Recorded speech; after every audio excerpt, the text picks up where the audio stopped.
You have no idea how rough life can be. Hunter just wants to yawn, but his wife keeps complaining. Really, she just wants some subtitles. His heartfelt plea was met with mockery and a cold shoulder, leading her to leave in disappointment.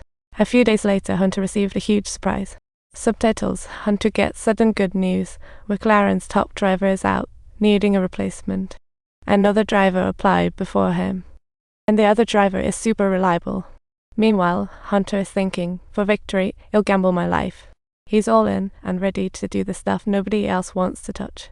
Sure, Hunter's off-track behavior tarnishes his reputation, but his skills and courage make him the sole rival for Niki and McLaren's top contender.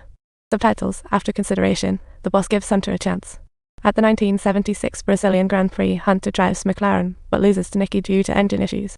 Next up, South Africa. Still no luck against Niki. But come the fourth race in Spain, Hunter finally brings home a segment win. Hooray. But Niki instantly spots a problem with Hunter's car. Tests reveal the McLaren N23 is 1.5 cm too wide, and the easy win slips away. All for a silly 1.5 cm. Hunter could have won, but instead, he ends up getting outshone by Niki's car.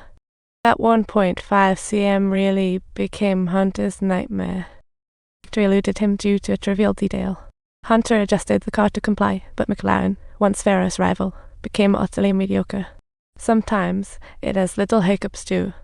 Like in Monaco, where flames were flying, and in Belgium, where Hunter lost control. Meanwhile, Niki is just cruising along, racking up wins like it's nothing. Niki is sitting pretty at the top of the leaderboard with a 50-point lead. Hunter's not too happy about it, though, and when he gets back to the garage, the team manager hands him a paper detailing a bizarre relationship involving his wife and the security agency. Hunter flies to New York. Her necklace glimmers in dim light.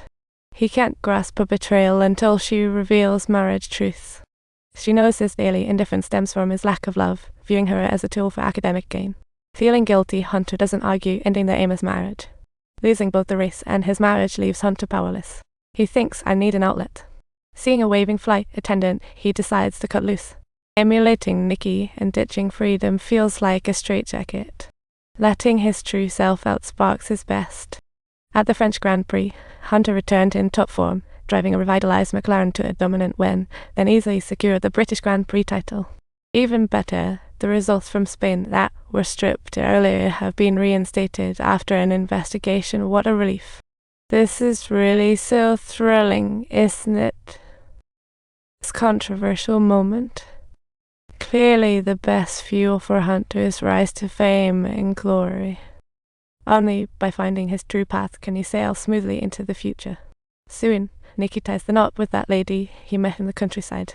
A whirlwind romance is marked by a wedding that screams happiness. No outsiders needed to join the fun, just sweetness, comfort, peace, and joy. That's the theme of Niki's life for a while, but after a brief period of joy, it's overshadowed by deep-seated fears. He knows happiness comes with a price.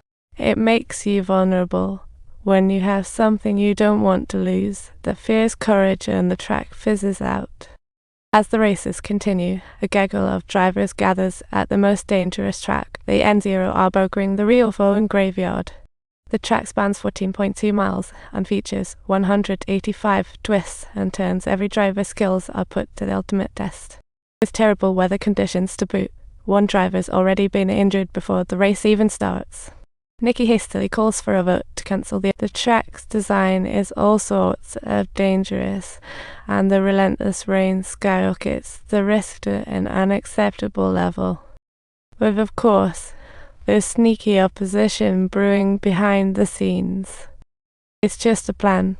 Maybe they're just scared. Niki straight up says, I can accept a 20% death rate in the race, but not 1% more online. Thus, I'm the record holder here. Racing with me puts you all at a disadvantage because I'm faster. Let's race. Niki's blunt rules, along with Hunter's prodding, sparks a rebellious fire among the younger drivers, leading them to vote to continue the race. Gentlemen, the race is on. Niki, I'll be rooting for you every day. Luckily, there was a break in the rain on race day, but the track still held puddles, leading Niki and Hunter to opt for safety with rain tires. At the sound of the start, all cars bolt off the line like arrows, with Niki and Hunter neck and neck at the front of the pack. Just when everyone thinks this is going to be another show for the star duo, McLaren's second driver sneaks up ahead by using faster dry tires, scoring a other drivers quickly follow suit, heading to the pit for tire changes. But Ferris' tire changing paces nowhere near McLaren's. They watch as Hunter speeds away. Niki has no choice but to keep urging. Yet just this brief delay enables Hunter to pull ahead by a distance equivalent to 2 corners. Subtitles. Niki, eager to catch up, pushes his car speed to the absolute limit, displaying an utterly fearless and courageous spirit to the utmost. His race to catch up is all or nothing, fierce determination in his eyes, his car swaying, the roar of the engine. It's a champion defending his honor. But a sudden suspension failure makes the car lose control at high speed, hitting the barrier and bursting into flames. Other drivers rush to rescue him but are repelled by the flames. The heat was intense, making it impossible for anyone to help. It's only when the professional rescue teams arrive that they manage to pull Niki out of the inferno. Though the incident lasts minutes, each second in the fire is a spare while Hunter celebrates victory on TV. But Hunter's not enjoying it. He feels responsible for Niki's accident too. Words in his apology note prove his guilt. Even though Niki's not in immediate danger, his condition is far from good.